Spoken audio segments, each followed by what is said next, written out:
Bernardo Gutiérrez, que viene virtualmente desde Oxford a hablar con nosotros sobre el trabajo que ha hecho sobre el SARS-CoV-2.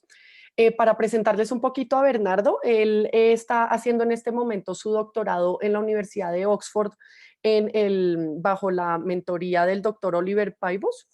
En general, la investigación de Bernardo se enfoca en el uso de herramientas de genética evolutiva para estudiar virus zoonóticos, es decir, virus que atraviesan la barrera de especies y pues se transfieren desde otras especies a los humanos. Esto pues lo ha llevado a integrar muchísimas herramientas computacionales, información sobre la estructura de proteínas y otras herramientas para entender cómo los virus cambian sus dinámicas al cambiar de hospedero. Más recientemente, este grupo le ha dedicado muchísimos esfuerzos a entender las dinámicas de la reciente pandemia por el virus de SARS-CoV-2. Han aplicado toda su experiencia en métodos estadísticos y filogenéticos para entender este virus. Y hoy Bernardo pues, nos va a hablar de los resultados de esta investigación. Y pues me gustaría también recalcarle a los estudiantes que están con nosotros hoy que Bernardo es un ejemplo realmente admirable de un estudiante latino que le ha ido muy bien en una universidad de una reputación tan importante como Oxford. Entonces me gustaría que lo vieran como una inspiración, como que vean que hay muchos estudiantes como ustedes que terminan en grupos de una reputación tan importante como el grupo en el que está trabajando Bernardo. Entonces, bienvenido Bernardo y es todo tuyo el piso virtual.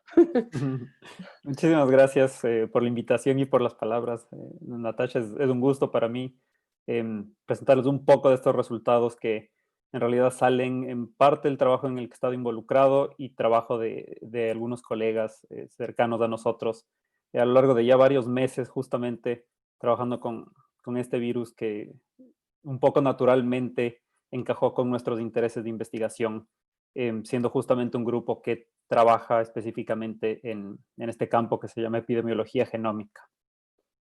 Entonces, en realidad es interesante pensar en la epidemiología genómica porque por médico que suene el contexto del mismo nombre del campo, pero en realidad las raíces están muy enfocadas en trabajo que se ha venido haciendo más bien desde una perspectiva biológica. Entonces, he comenzado charlas como esta antes con este clásico esquema de una de las páginas del cuaderno de viaje de Charles Darwin, en donde se presenta por primera vez esta idea de representar la historia evolutiva de las especies como un árbol que se va bifurcando y separando a medida que pasa el tiempo.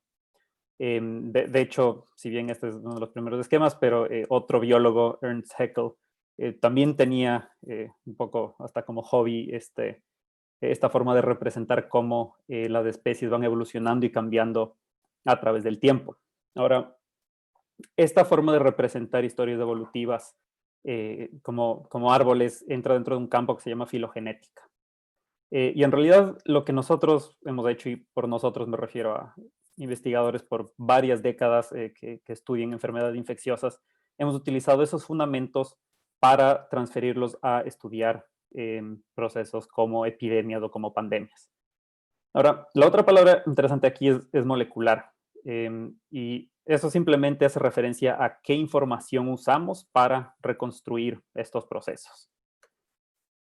Entonces, para que tengan una idea más o menos cómo funciona, en realidad puedo mostrarles y les voy a mostrar un montón de árboles, pero entender el proceso, cómo se forma el árbol, me parece que es mucho más intuitivo y lo hace más fácil para cuando luego uno ve un árbol en una página de un artículo o en una diapositiva.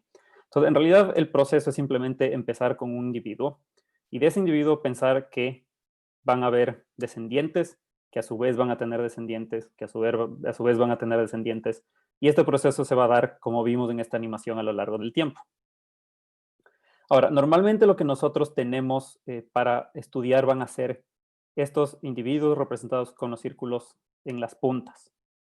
Nosotros rara vez, prácticamente en términos prácticos, nunca tenemos acceso directo a estos puntos que están entre lo que le llamamos ramas del árbol. Estos individuos son simplemente eventos que ocurrieron y se perdieron en el tiempo, y justamente lo que buscamos es poder reconstruir todo este proceso solamente con información que obtenemos desde las puntas. Entonces, en este caso, siendo filogenética molecular, la fuente de información que utilizamos es la secuencia genética. Entonces, en este mismo proceso, si es que vemos un pequeño modelo de cómo cambiaría una secuencia genética, vemos que a medida que pasa el tiempo se van a ir acumulando cambios en esta secuencia de nucleótidos. Y utilizando una serie de modelos, lo que nosotros justamente podemos hacer es tomar estos cambios que se van dando a medida que los descendientes se van generando a través del tiempo para poder reconstruir cuáles de estas puntas comparten ancestros comunes, que a su vez comparten otros ancestros comunes, y con eso poder reconstruir todo el proceso. Esto básicamente se aplica para reconstruir historia de cualquier especie de planta, de animal, bacterias, hongos, cualquier organismo. Ahora, nosotros un poco utilizamos estos fundamentos y los aplicamos a enfermedades infecciosas. Entonces, como ya mencioné, esto se ha venido haciendo ya desde hace algún tiempo, pero algunos de los puntos interesantes son que para enfermedades infecciosas hay otros fenómenos que nos interesan entender y que requieren otras fuentes de información que son parte del obtener estas secuencias de genomas de virus para entender su historia. Entonces, en este caso, y tal vez es el ejemplo en el que me voy a enfocar para toda esta charla, voy a mencionar dos fuentes de información adicional. Que la primera va a ser cuando nosotros tomamos una muestra de un paciente que está infectado con cualquier patógeno y secuenciamos el genoma del patógeno que causa la enfermedad, tenemos un par de elementos adicionales que son, primero, dónde estamos tomando la muestra, dónde se encuentra el paciente, dónde posiblemente adquirió esa infección. Y segundo, tenemos el momento en el tiempo en el que sucedió esto. Entonces, el momento en el tiempo en el cual el paciente desarrolla síntomas o el momento en el que se toma la muestra. Entonces, combinando la información genética, pero adicionalmente estas fuentes adicionales de información, en realidad el objetivo de la filodinámica y de utilizar estos métodos para estudiar enfermedades infecciosas es tomar todas estas fuentes de información y poder reconstruir no solamente cuáles pacientes están infectados con patógenos que se asocian a otros, es decir, que son genéticamente similares, sino poder establecer en qué puntos en el tiempo se da esto. Y si tenemos otra información, como por ejemplo las ubicaciones, poder determinar a medida que fue pasando el tiempo, de dónde se dieron estos movimientos y pacientes de qué ubicaciones terminaron infectando a pacientes en qué otras, y un poco también tener una idea espacial de las ubicaciones desde los cuales hay el origen de un brote o de una epidemia y cómo se va esparciendo a través del espacio. Ahora tomemos esta idea y solo movámoslo a lo que es un proceso de transmisión, que va a ser muy parecido al árbol que mostré, pero tiene un poco de diferencias que son en realidad sutiles, pero que aún pueden ser estudiadas mediante estos métodos. Entonces, pensemos en un proceso de transmisión. Vamos a empezar con un paciente, un caso índice de un brote, y este paciente va a infectar a una serie de individuos. Ahora, si es que este proceso continúa en el tiempo, simplemente va a ir avanzando y vamos a ver una serie de fenómenos que ocurren. Entonces, primero, de los pacientes infectados, puede que se den nuevas infecciones, pero no todos los pacientes infectados en estas cadenas van a infectar a nuevos pacientes. Adicionalmente, una cosa que tenemos que considerar es que a medida que vamos tomando estas muestras, hay otro nivel de información que es importante y que se relaciona mucho con investigación epidemiológica convencional, que es, vamos a tener fluctuaciones en el número de casos y el número de contagios a través del tiempo. Y esto es importante para entender qué tan rápido se propaga un virus e incluso para evaluar qué tan eficientes son la implementación de ciertas medidas en intentar suprimir esta propagación. Como había mencionado, tenemos pacientes que no infectan, pero otro punto que tenemos que considerar es que todas estas personas representadas por estos círculos en realidad no estaban en un ambiente aislado, sino que eran parte de una población grande, pero de esta población, de todo este grupo de individuos, solamente una parte de ellos adquirieron la infección. Entonces tenemos que pensar de todos los individuos que no se infectaron, ¿qué implica esto? ¿Significa que no eran susceptibles de la infección? significa que estaban espacialmente separados y por lo tanto nunca se expusieron. Entonces, el poder incorporar estos niveles de información a el equivalente de nuestro árbol, es decir, estas cadenas de transmisión, también nos va a dar información acerca de cómo se está propagando un patógeno.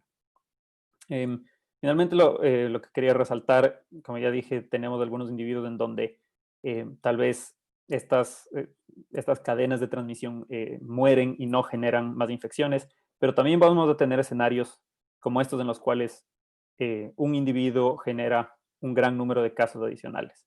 Entonces, estas diferencias en cómo se transmite el virus entre personas también es algo interesante, que particularmente para este virus es algo que hemos observado que es un factor importante en determinar cómo se está propagando en diferentes poblaciones. Entonces tenemos toda esta serie de elementos y un poco solo para cerrar este concepto de utilizar filogenética para estudiar enfermedades infecciosas, entra de un campo que se llama filodinámica. Entonces, claro, filo viene de filogenética, que una vez más es utilizar estas representaciones de árboles para entender un proceso que se da en el tiempo. Pero en este caso estamos incorporando fuentes de información adicional. Ahora, la filodinámica, le estoy poniendo aquí un asterisco y estoy enfatizando que es de virus. Porque en realidad, si bien en teoría se puede hacer esto con cualquier patógeno, pero hay una propiedad que sí va a depender del tipo de organismo que causa enfermedad, que es importante. Estos organismos, la velocidad a la cual acumulan mutaciones, es decir, la velocidad a la cual está cambiando la secuencia genética, tiene que ser lo suficientemente rápida para que podamos observarlo en tiempo real. Entonces, para comparar con algo que tal vez evoluciona mucho más lento como una bacteria, si tomamos pacientes que se infectan esta semana y hace una semana y hace 2 semanas, es posible que las secuencias genéticas de estas bacterias no hayan cambiado tanto. Ahora, si vemos algunos virus, y particularmente virus con genoma de ARN, buenos ejemplos son VIH, virus de la influenza, virus de ébola, una serie de virus emergentes transmitidos por vectores como dengue, zika, chikungunya. Todos estos virus acumulan mutaciones a una tasa lo suficientemente rápida como para poder dar este seguimiento en tiempo real y entender el proceso de transmisión, combinando todo el tema de cómo está evolucionando el virus e incorporando otra serie de fundamentos teóricos y fuentes de información que tienen que ver con epidemiología y los procesos de transmisión, e incluso con el estado inmunológico y cómo el virus interactúa con los posibles individuos a quienes infectaría durante su propagación.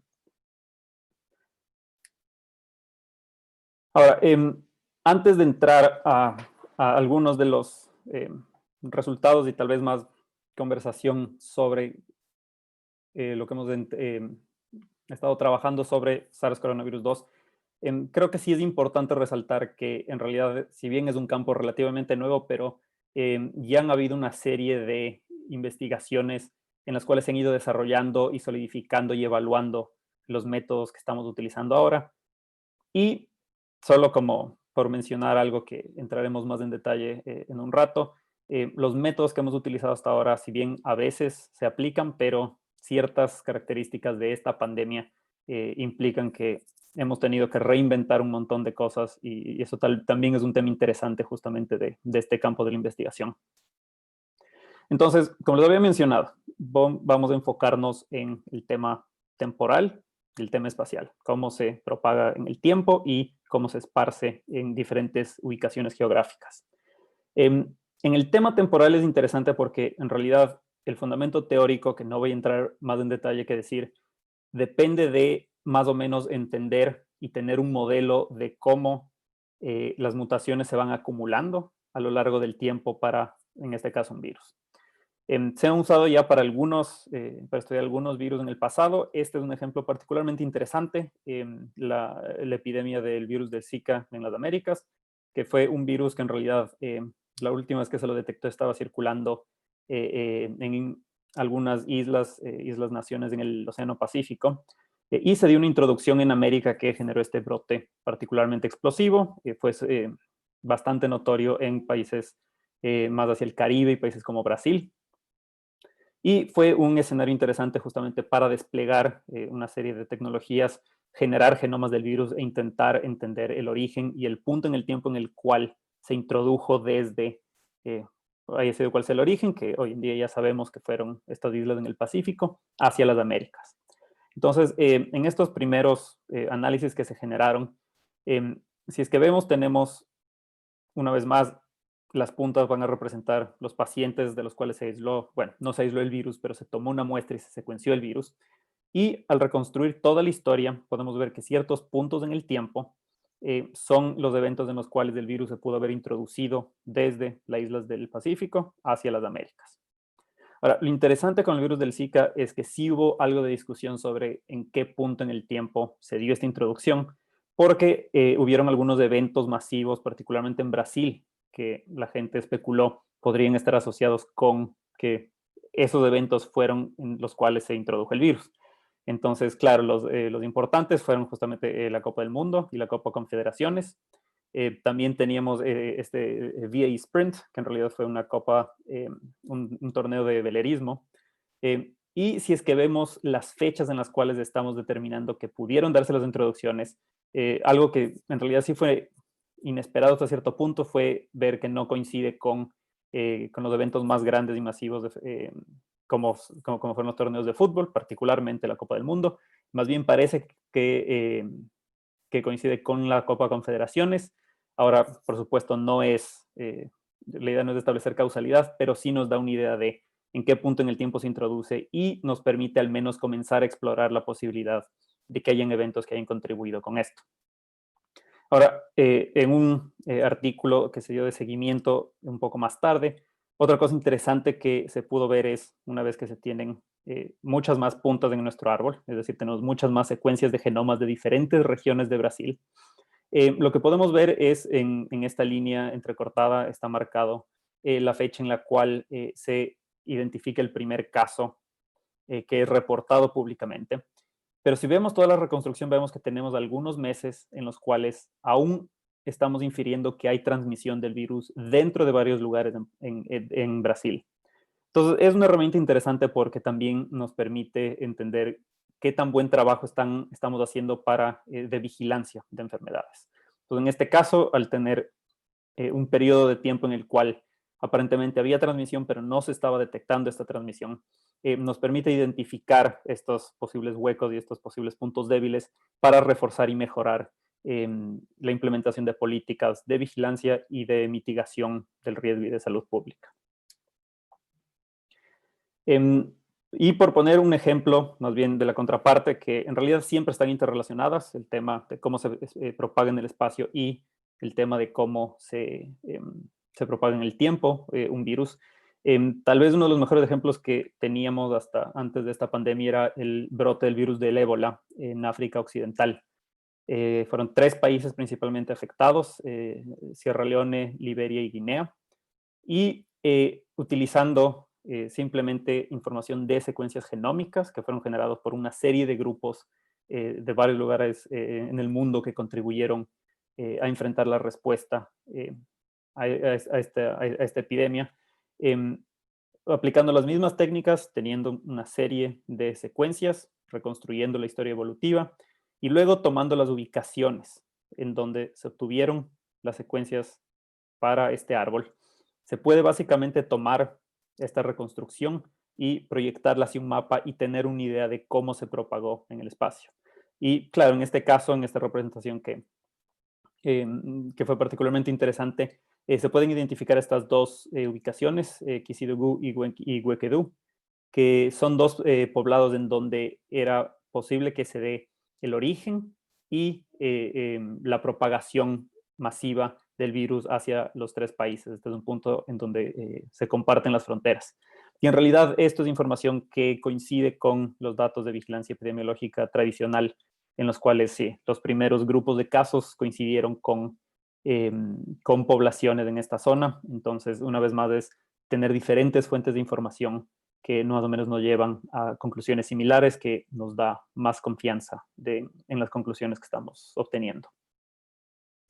Entonces, eso como para tener una idea en general de,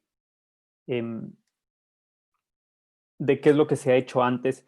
Y este tipo de árboles en realidad se han vuelto un tema mucho más cotidiano con esta pandemia, porque existe una serie de herramientas que se han vuelto populares para visualizar este tipo de análisis que están disponibles en Internet. Entonces, esta tal vez es la herramienta más conocida, Nextstream, desarrollada por Trevor Bedford en la Universidad de Seattle, y que básicamente visualiza filogenias de cientos de miles de genomas en este punto que han sido compartidos a la plataforma GISAID.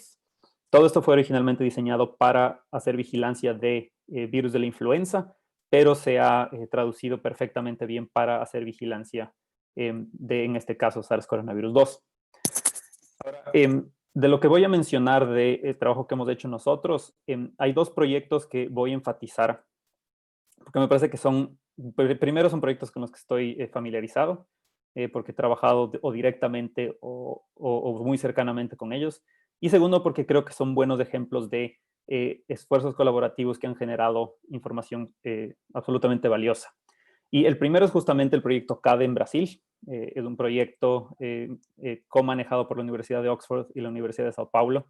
Y en realidad estaba originalmente dirigido para hacer vigilancia de arbovirus, partiendo de estudios como los que mostré hace un rato de Zika, pero obviamente dada las circunstancias ha un poco redirigido sus esfuerzos y ha generado una serie de herramientas muy interesantes y una serie de análisis muy valiosos sobre la transmisión de SARS-CoV-2 en Brasil.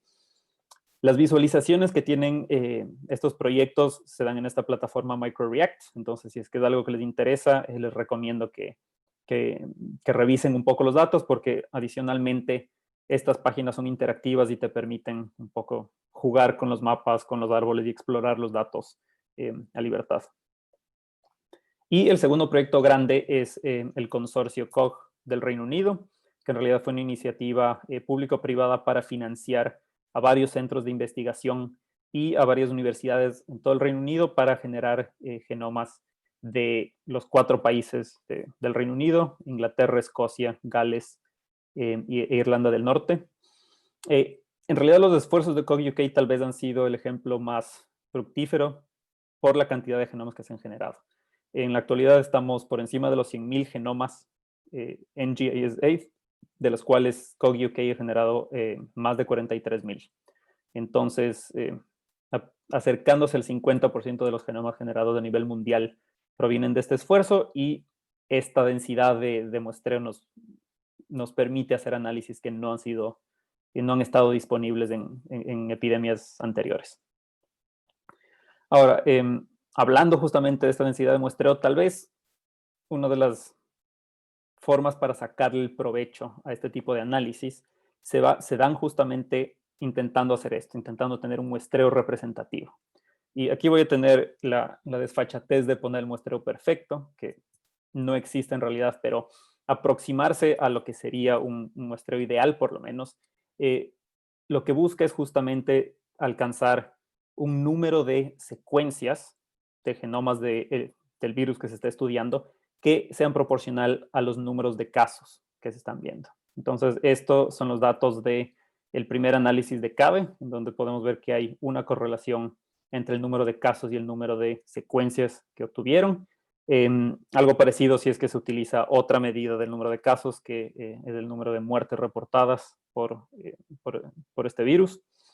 Y tenemos estas correlaciones que, si es que vemos algo equivalente para los datos del Reino Unido, vemos que también el número de secuencias en este caso va a coincidir con el número de linajes, es decir, de diferentes cadenas de transmisión que se han identificado en el Reino Unido. Y también hay esta correlación de los linajes con el número de ubicaciones geográficas. Entonces, con esto también lo que estamos buscando mostrar es que no solamente estamos teniendo números de secuencias que son proporcionales al número de casos reportados por vigilancia epidemiológica en general, sino que estamos obteniendo estas secuencias de todo el rango de lugares geográficos que han sido afectados por el virus. Entonces, esa es más o menos la idea de tener un muestreo perfecto. El problema es que de todas las secuencias que se han generado por todos los laboratorios en diferentes países alrededor del mundo, en realidad esto implica gran cantidad de trabajo, gran cantidad de inversión, y no todos los países logran alcanzar esto. Y en este punto estoy hablando específicamente pensando en análisis que estamos haciendo para los datos de Ecuador. En Ecuador tenemos 85 genomas obtenidos de SARS-CoV-2. No es representativo de toda la diversidad del virus disponible, pero estamos trabajando justamente en sacarle el jugo a esta información a futuro. Entonces, vamos a ver un par de resultados en dos categorías. En el caso en el que tenemos un montón de genomas, pero vamos a empezar más bien con qué se ha hecho y qué podemos hacer cuando tenemos un poco de escasez de genomas. Entonces, esto era común en general para las primeras semanas de la pandemia, pero también es común en lugares en donde, como ya mencioné, no hay suficientes genomas disponibles. Entonces, si es que vemos un árbol, esto de aquí pertenece a un estudio en el que se obtuvieron varios genomas en el norte del estado de California, en Estados Unidos. Tenemos un par de linajes de transmisión identificados aquí y los estamos comparando con un linaje que va a aparecer en una diapositiva futuro, que es el linaje WA1 del estado de Washington. Entonces, en realidad, de los árboles que les mostré antes, estos tienen algo interesante y son regiones como esta, donde en vez de tener estas bifurcaciones, que de una bifurcación sale la siguiente y de estas bifurcaciones vuelven a salir más y así sucesivamente, tenemos estos eventos en donde hay una línea recta y salen un montón de ramas. Entonces, estos eventos se llaman politomías y básicamente se generan cuando la información genética no es suficiente para reconstruir cuáles de estas secuencias se relacionan con otras. Ahora, esto ha sido un problema con este virus porque si bien acumula mutaciones considerablemente rápido, pero no acumula mutaciones tan rápido como la tasa en la cual estamos secuenciando, ni a la tasa a la cual se está propagando. Entonces, esto genera un problema y tenemos estos puntos en los cuales solamente información genética no es suficiente. Ahora, si nos movemos un ejemplo en la provincia de Guangdong, en China, aquí tenemos un árbol donde tenemos estas politomías. Si incorporamos información de la fecha en la cual se colecta cada muestra, empezamos a ver que tenemos un poco más de separación y podemos identificar los mismos clusters, pero en el árbol en donde sí incorporamos información de tiempo. Ahora, el problema es que si bien algunos de estos puntos se resuelven, pero aún tenemos estos conos que representan toda la incertidumbre de no sabemos este clúster cómo se relaciona con este clúster, por ejemplo. Entonces, aún tenemos cierta incertidumbre y aún hay un problema con no tener suficiente información para poder reconstruir esta historia. Una de las soluciones interesantes que se han propuesto hace poco son, de hecho, en este árbol en donde se explora una vez más este linaje de Washington. Si ven en la parte de abajo, van a ver que algunas de estas ramas son líneas entrecortadas. Entonces, esta solución que fue propuesta por Mike Worby de la Universidad de Arizona y Philippe Lemay de la Universidad de Leuven en Bélgica, son en realidad para los lugares en donde no se han logrado obtener genomas porque simplemente no se tomaron las muestras, no hubieron recursos para generar, se incorporan ramas, es decir, se van a incorporar como puntas falsas en las cuales no hay información genética, pero sí incorporamos información del número de casos y en qué punto en el tiempo ocurre. Y toda esta información se puede obtener simplemente de curvas epidemiológicas tradicionales. Entonces, con eso se puede resolver mejor ciertas partes de los árboles. Es particularmente interesante el caso de cómo el virus se introdujo en Europa y de Europa cómo migró a América del Norte. Porque uno de los brotes más dramáticos que se dieron en Europa, que fue en el norte de Italia, se generaron un montón de casos, pero no se obtuvieron secuencias de genomas del virus para esos casos. Entonces, al incorporar parte de estas secuencias hipotéticas y solamente incorporando la información del tiempo en el cual hubieran ocurrido estos casos, se puede resolver y se puede observar este proceso en el cual el virus presenta transmisión en China y en Asia en general, y cómo se establece y a partir de Italia se transmite a varios lugares de Europa, y justamente desde este establecimiento en Europa se dan introducciones y clústeres como el clúster de Seattle se establece en los Estados Unidos y en Norteamérica. Entonces, esto aún incluye solo una porción de todos los casos que se han observado en el mundo, pero poder estudiar estas dinámicas y el origen y el punto en el tiempo en donde se dan introducciones es algo interesante que podemos hacer con este tipo de técnicas que hasta hace unos meses no eran parte del repertorio de herramientas que teníamos disponibles. Ahora, esto es particularmente importante para un poco cerrar esto con el caso de Ecuador, porque al igual que lo que pasa en muchos países, de las secuencias de Ecuador tenemos escenarios como este, en el cual tenemos un grupo de secuencias que están agrupadas, todas se parecen, parece que son una sola introducción, pero también tenemos casos como esto, en donde tenemos secuencias que son prácticamente idénticas a secuencias que vienen de varias otras regiones. En este caso tenemos zonas en Europa, tenemos otros países en América Latina, tenemos países en Asia. Entonces, el incorporar fuentes de información adicional a este tipo de escenarios nos puede ayudar a entender un poco mejor de dónde vienen ciertos linajes del virus. Ahora, hay otro punto interesante que se da con este grupo, con este clúster en particular. Son secuencias de Ecuador que comparten y se están agrupando con esta secuencia de Portugal. Entonces uno podría pensar que es una introducción que se da desde Portugal hacia Ecuador, que tiene perfecto sentido. Ahora, también tenemos datos de todos los casos de las primeras semanas de la epidemia en Ecuador. Tenemos los historiales de viaje, desde dónde venían los pacientes que fueron confirmados positivos más adelante en el tiempo. Y en realidad tenemos patrones esperados, tenemos que la mayoría de estas posibles importaciones se dan en la provincia del Guayas, donde está la ciudad de Guayaquil, donde fue el brote más violento en el Ecuador. Pero si vemos las ubicaciones de donde vienen, sí hay algunos países europeos. España es una fuente importante. Bueno, Estados Unidos es otra fuente importante, pero países como Italia también son representativos. Pero no tenemos historiales de viaje de Portugal reportados. Entonces es interesante pensar en la posibilidad de ya sea utilizar información genómica para identificar escenarios que no fueron detectados por la vigilancia convencional, o adicionalmente utilizar datos de vigilancia convencional para poder informar un poco mejor cómo se reconstruye la genética y la historia evolutiva de un virus. Y para terminar, voy a repasar un poco de los temas que tienen que ver más bien con el otro extremo, el escenario en el cual tenemos una gran cantidad de secuencias y por lo tanto tenemos una buena resolución para entender la transmisión del virus. Y comenzando más cerca, esto es de una publicación reciente del análisis en Brasil.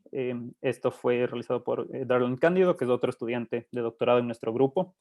Hicieron un trabajo espectacular, en realidad, un trabajo colaborativo para generar. Este estudio fue hecho con más de 400 genomas, comparado con los genomas que estaban disponibles en ese momento. Y un poco integrando todo lo que he discutido, se puede ver varios patrones interesantes. Entonces, primero, si vemos la reconstrucción, en este caso del árbol, vemos que tenemos dos linajes que son grandes. Entonces, tenemos dos eventos en los cuales una introducción a Brasil generó una gran cantidad de casos, pero también tenemos una serie de escenarios en los cuales son introducciones, pero en la cual el paciente no infectó a nadie más. Entonces, ver esta heterogeneidad en la transmisión es algo que no habíamos logrado hacer hasta la fecha. Otro punto interesante es que todas estas ramas lo que implican es que hay circulación dentro del país. Entonces, poder tener gráficos como este, en donde tenemos el número de introducciones en azul y ver cómo a medida que se implementan medidas como las medidas de cuarentena, que fueron comunes en prácticamente todos los países, cómo a medida que esto va decreciendo, pero eso aún implicó que hay un aumento en la transmisión local y en que ciertos linajes se muevan dentro de Brasil.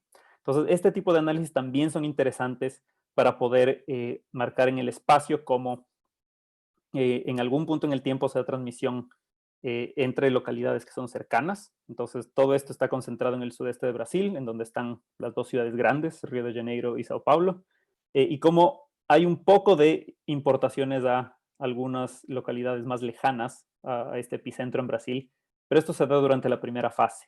Si es que se ve una segunda fase de transmisión, vemos cómo el área hacia la cual se esparce el virus comienza a aumentar y se comienzan a dar introducciones a lugares más lejanos y con más frecuencia.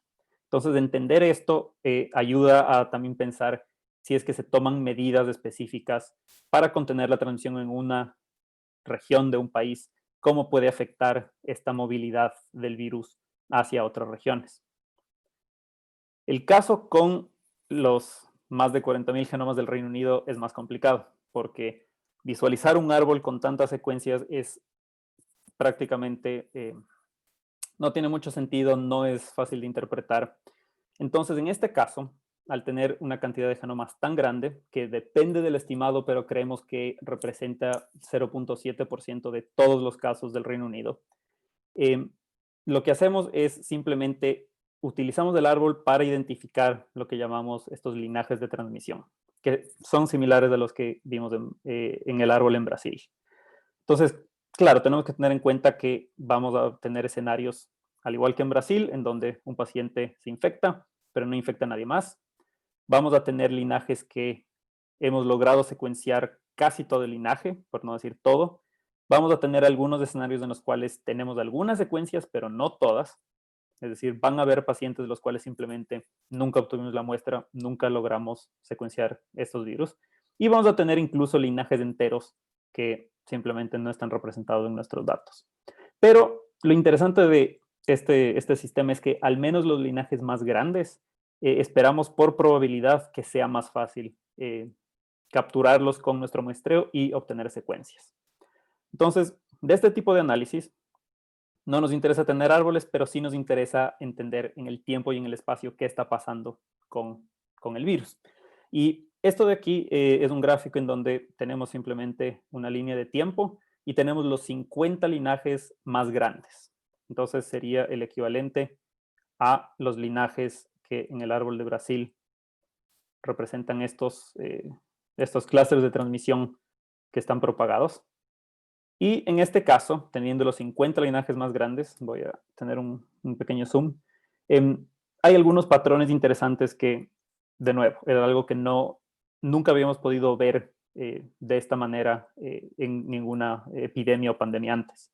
Entonces vemos que, primero, algunos de los grupos más grandes, de los linajes grandes, son súper heterogéneos. El color de los puntos adentro va a representar los países de donde vienen, y vemos que los linajes grandes parece que se propagan a lo largo de todo el Reino Unido, de los 4 países, y a medida que tienes linajes más pequeños, empiezas a encontrar estos linajes que solamente se transmiten en un país en específico.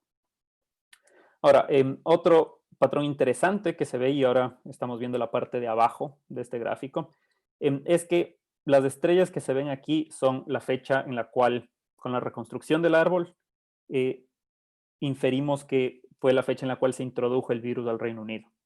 Y algo que tal vez no se puede ver tanto en este gráfico, pero sí en el gráfico global, es cómo estas tienden a ser un poco más tardías. Son diferencias muy pequeñas de días o semanas, pero los linajes grandes parece que se introducen antes. Que tiene sentido, porque si es que tienes una introducción y esa persona infecta más gente, que a su vez infecta más gente y se establece exitosamente, lo que esperaría es que mientras más tiempo transcurra, va a ser más difícil suprimir la transmisión de ese linaje. Van a haber más personas transmitiendo y por lo tanto se va a demorar más en controlarse. Y efectivamente, si es que vemos la duración en número de días de cada uno de estos linajes, vemos que algunos de los linajes que han perdurado más en el tiempo son los que tuvieron introducciones un poco más tempranas. Entonces, con esto quiero terminar esta vista general de algunos de los análisis que se han hecho. Referente a este estudio del Reino Unido, estamos por presentarlo para publicación. Aún tiene que pasar por el proceso de revisión de pares.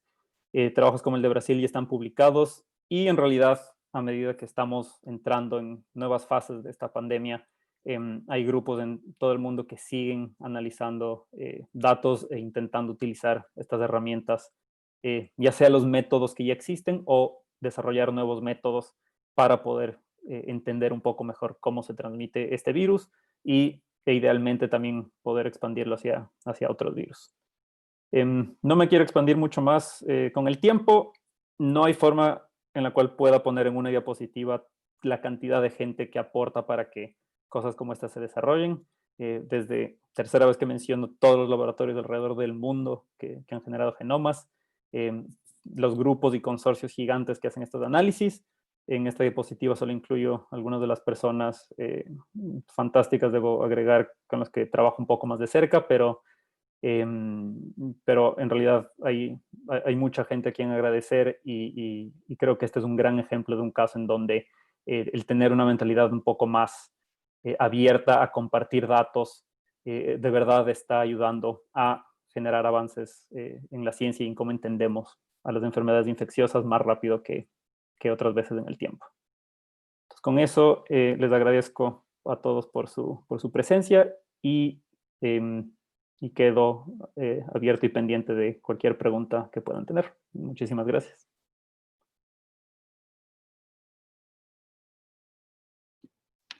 En este momento pueden utilizar el chat aquellas personas que tengan preguntas. Entonces, Bernardo, vamos a esperar unos minutos a ver si tenemos preguntas en el chat. Sí. Tal vez yo puedo preguntar, ¿puedo hacer una pregunta? Claro. Okay. Sí. Hola, Bernardo, ¿cómo estás? Muchas gracias. Soy Mario Valderrama, profesor del departamento. Muy interesante la charla. Muchísimas gracias. Yo no trabajo en esta área, pero pues veo un potencial impresionante en los datos que nos muestras. Y quería preguntarte si, pues son dos preguntas rápidas. La primera es si se conoce o si se podría tener una relación entre estos análisis genéticos que tú haces y como la evolución clínica, primero, ¿cierto? De los síntomas clínicos que pueden en algunos casos empeorar. Y otro es qué impacto puede tener sobre el desarrollo de alguna vacuna. Sí, eso es básicamente. Sí, no, muchas gracias por la pregunta. Y sí, son dos puntos que, de hecho, con toda esta información creo que han generado mucho interés y definitivamente se están analizando. A ver, voy a comenzar con la segunda pregunta, las implicaciones para temas como la viabilidad de una vacuna. Sí, eso es algo que en realidad se ha monitoreado. También una cosa que se hace es, como el diagnóstico, el gold standard en este punto es por PCR, también se ha ido monitoreando las regiones en donde se pegan los primers y las ondas, si es que cambian con el tiempo y si es que un poco pueden afectar a diagnóstico o, como mencionas, potencialmente si es que podría afectar a la viabilidad de un candidato a una vacuna. Sí se está estudiando este virus en particular, como ya había mencionado, en realidad yo lo dije más por como una queja que nos limita en nuestros análisis, pero el hecho de que no evolucione a una tasa tan acelerada como podría, hace que esto sea menos probable. Entonces, con la cantidad de genomas que tenemos hasta la fecha, estamos entendiendo un poco qué regiones del genoma cambian más rápido, cambian más lento, pero no hemos visto hasta ahora cambios que nos hagan pensar que pueden tener efectos como mutaciones que le permitan al virus escapar a una respuesta inmune inducida por una vacuna. Entonces, es algo que se está monitoreando constantemente, pero no es algo que hasta la fecha hayamos visto. Y el hecho de que naturalmente hayan de pronto clústeres de estas secuencias que tú dices que sean naturalmente más resistentes, digamos. Una especie sí, claro, y es otro punto, y no entré en detalle, pero hay una mutación en particular, D614G, que es en la proteína S del virus. Por ejemplo, esta es una mutación que ha aumentado en frecuencia en varios lugares en el mundo, independientemente. Se han hecho estudios y parece que este es un caso de una mutación que sí aumenta, al menos in vitro, a la capacidad del virus de propagarse, sí aumenta la velocidad de propagación del virus. Ahora, eso amplificado hacia gran escala y explorando la pregunta de podría ser un problema a nivel de salud pública o una variante del virus que sea más agresiva, no parece que tiene ningún efecto considerable en ese caso, pero de nuevo, siendo una situación que está cambiando, creo que hay mucha atención justamente a identificar ciertas regiones de diferentes proteínas del virus que puedan eventualmente cambiar el comportamiento del virus. Pero afortunadamente hasta ahora no hay evidencia para ninguno de los dos escenarios. Bueno, muchas gracias, Bernardo. No, gracias. Felicitaciones. Muchas gracias. Gracias. ¿Qué puede desencadenar esa diversidad de genotipos del SARS-CoV-2 a medida que se va dispersando entre las poblaciones? Es muy buena pregunta. Sí, o sea, tal vez un punto que sí sería bueno mencionar para empezar esta respuesta es, en general, los virus y las bacterias y todos los organismos acumulamos diversidad, se dan mutaciones. La gran mayoría de estas mutaciones son neutras, es decir, no aumentan ni reducen el fitness, es decir, la capacidad del organismo de vivir y sobrevivir en el ambiente y generar descendencia. Entonces, esto aplica tanto como a virus como a cualquier otro organismo. Entonces, siendo que la mayoría de mutaciones son neutras, la diversidad se va a acumular y simplemente a nosotros nos sirve como herramienta para rastrear al virus, pero no tiene un efecto directo sobre cómo se comporta el virus. Ahora, si es que extrapolas esto a mucho más adelante en el futuro, sí empiezas a tener ciertos fundamentos de teoría evolutiva que pueden jugar un rol. Entonces, hay desde la posibilidad de que la patogenicidad del virus un poco llegue a un punto de equilibrio, en donde el virus tenga un nivel en el cual se transmite a un nivel óptimo y por lo tanto genera la máxima cantidad de descendientes, es decir, infecta a la mayor cantidad de personas sin necesariamente significar que eso genere una enfermedad más grave. Entonces, un poco pensando en cuando un virus después de mucho tiempo se vuelve endémico. Si pensamos en virus como el virus de la variola, son virus que tal vez tuvieron un origen en animales, pero después de mucho tiempo simplemente se adaptan a humanos y se vuelven un patógeno más. Entonces, esa es una posibilidad. Siempre hay posibilidades de que a medida que nosotros como humanos nos adaptamos al virus, que también desarrollemos defensas contra el virus y el virus tenga que adaptarse y también encuentre formas de un poco ir por el lado de las defensas que desarrollamos. Entonces, si es que desarrollamos alguna mutación que nos hace resistentes al virus, entonces puede que surjan variantes del virus que un poco le hacen de lado a esta adaptación. Entonces es como una carrera armamentista que le llaman, que simplemente nosotros evolucionamos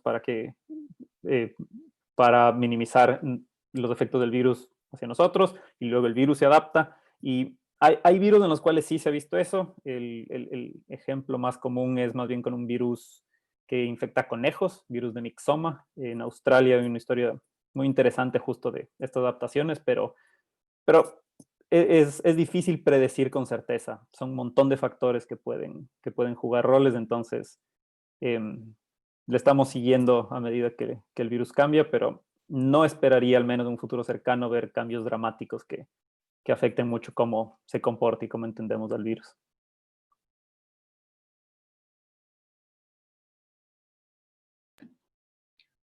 Natasha, ¿tienes una pregunta? Sí, pero acabo de ver que Felipe Valero puso una pregunta en el chat, entonces voy a leer la del primero y luego voy con la mía. Yo me dejo de últimas. Porque tú tienes reunión, ¿no? Ya son las 12:56. Llegó un poquito Porque tarde. si quieres nos podemos quedar nosotros acá. Dale, listo.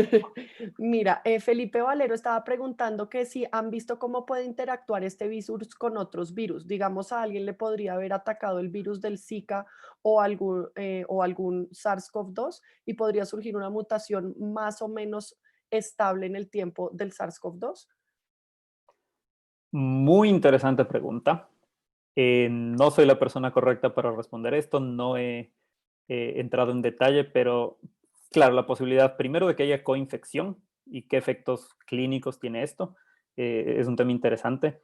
Y luego, como dices, el hecho de que ciertos procesos de una infección previa tengan efectos a futuro. Tal vez con las infecciones con virus del dengue es un buen ejemplo porque la posibilidad de que una infección de dengue se vuelva una fiebre hemorrágica son más altas en la segunda infección. Esto, la hipótesis más aceptada hasta la fecha tiene que ver con la respuesta inmune. Entonces, a nivel de mutaciones para adaptarse a un virus y que esto afecte a cómo interactúa con SARS, tal vez sea un poco más complejo, pero definitivamente creo que la pregunta de interacciones, de estar infectado con un virus y tener una coinfección o una infección seguida de la otra, creo que es súper interesante. Otra línea de investigación que estamos haciendo, estamos igual un poco explorando la evolución un poco más atrás en el tiempo de SARS-CoV-2, comparándole con el primer SARS y con los coronavirus humanos, con 2 de los coronavirus humanos particularmente. Entonces, sí, creo que hay varias preguntas súper interesantes por hacer. Lastimosamente no tengo respuestas más enriquecedoras en este punto. Gracias, Bernardo. Yo tenía una última pregunta que es sobre la tasa de mutación de los diferentes virus y las consecuencias que tienen los modelos que nos explicaste. Yo aclaro que yo no sé mucho de este tipo de modelos, pero me daba curiosidad cuando tú hablas de virus como el HIV, por ejemplo, que muta un montón. ¿Tú cómo haces para poner en esos modelos que de pronto el mismo sitio ya mutó varias veces y eso seguramente va a afectar como pues los resultados de tus modelos? Esa es como la primera parte de mi pregunta. Y también me da curiosidad, siendo ambos virus de ARN, ¿por qué hay uno que evoluciona tan lento y el otro evoluciona tan rápido? Si tienen como algunas pistas de qué es lo que hace que un virus Ujú. cambie como la influenza o se quede más bien estable como el SARS-CoV-2. Eh, oh, Excelente pregunta. De hecho, los primeros modelos evolutivos que se escribieron en los 70 para intentar entender justamente cómo se acumulan las mutaciones, que es el fundamento de la filogenética molecular, no incorporaban o sea, esta idea de que un sitio mute y luego vuelva a mutar, pero tú nunca hayas tenido ambas muestras.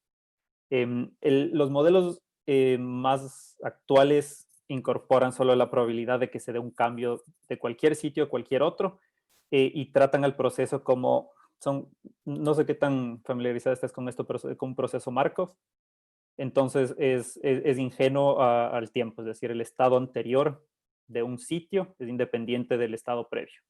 Entonces, con eso un poco sí se incorpora este fenómeno en el cual se puedan dar mutaciones repetidas, pero todos estos modelos son probabilísticos. Entonces, un poco solo mitiga la probabilidad de que esto ocurra. Si es que cuando intentas hacer estos análisis mucho más atrás en el tiempo, sí tienes este fenómeno en el cual, como tu secuencia se satura, acumula tantas mutaciones que ya no estás viendo cambios y entonces tienes problemas y creo que es uno de los límites teóricos en este punto de los modelos, pero al menos en los periodos de tiempo que estamos analizando, los modelos actuales funcionan bien. Y rápidamente, entre diferentes virus de RN, no se sabe 100%, pero sí hay ciertos mecanismos que se han descrito que son importantes. Entonces, por ejemplo, con VIH, durante la replicación del virus, siendo un retrovirus, se da un proceso en donde la retrotranscriptasa salta de cadenas, se llama template switching, no sé exactamente la traducción, pero entonces son procesos en los cuales se forman estas moléculas quiméricas que a la final aceleran la tasa de mutación. Virus de la influenza, el genoma está segmentado, entonces también hay un proceso en donde, como tienes infección con 2 variantes del virus, cada virus tiene 7 pedazos de su genoma y a la final el virus que, digamos, un paciente infectado secreta puede que sea una combinación de estos dos. Entonces hay mecanismos que sí aumentan la tasa de mutación, pero fundamentalmente simplemente en como que los cambios puntuales de la secuencia, por qué es más rápido en unos virus que en otros, es un poco más complicado de entender y puede que sean múltiples factores, pero es de nuevo un campo en desarrollo actualmente. Bernardo, te pregunta de nuevo Felipe Valero. Ujú. ¿Crees que estas mutaciones del SARS-CoV-2 pueden modelarse como metapoblaciones, en donde cada metapoblación sería como un genotipo? ¿Sabes si alguien ha hecho algo así? A ver, ahora es como metapoblaciones, donde cada metapoblación sería como un genotipo. No estoy familiarizado con alguien que haya trabajado con esto, porque esto tiene que ver con la estructura en la cual un poco emerge a medida que se dan mutaciones. Es interesante, a mi parecer, aún habría que incorporar la ocurrencia de esto que se llaman homoplasias, que es cuando mutaciones en dos metapoblaciones llegan al mismo estado. Entonces, tienes fuentes de información en las cuales, juzgando de ciertos sitios que son iguales, pero no son iguales porque su ancestro común era el mismo, sino porque llegaron al mismo lugar, pero por diferentes rutas. No pasa tan seguido, pero sí pasa. Entonces, el incorporar estos modelos de mutaciones en los cuales reconstruido hacia atrás en el tiempo, un poco te permiten ir incorporando las probabilidades de que eso pase, a diferencia de un poco comenzar con agrupaciones en el tiempo presente. Pero para organismos que no evolucionan tan rápido y yendo más a teoría de genética de poblaciones, sí se modela la variación genética más como en base a frecuencias de metapoblaciones separadas. Entonces, podría ser interesante, tal vez un poco incluso por tradición histórica, siendo un virus, vamos directamente a modelos que ya hemos evaluado con otros virus, eh, pero sí, o sea, tomar otros enfoques, particularmente con organismos que no cambian tan rápido, podría ser interesante.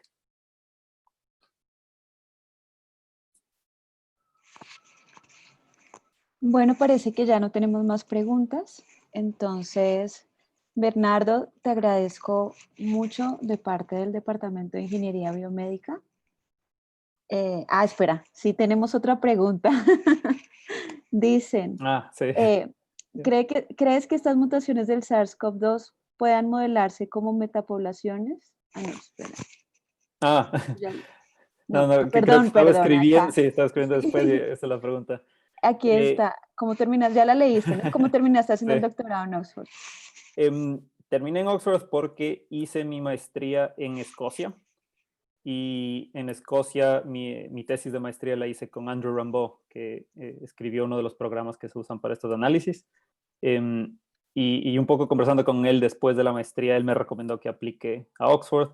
Y yo me le reí, le dije, no hay forma de que me acepten. Él me dijo, intenta, quién sabe. Creo que sí tienes posibilidades. Y bueno, y aplicando en realidad fue contactando directamente a mi supervisor. Y sí, creo que el financiamiento es la parte más complicada de asegurar, pero siempre investigadores aquí en la Universidad de Oxford y en otras universidades, particularmente en el Reino Unido, siempre están felices de recibir gente que tenga interés y más que nada demuestren este interés en el tema y estas ganas de trabajar. Entonces fue un poco suerte y un supervisor de maestría que me empujó a que intente aplicar y tuve un poco de suerte y ganas, supongo.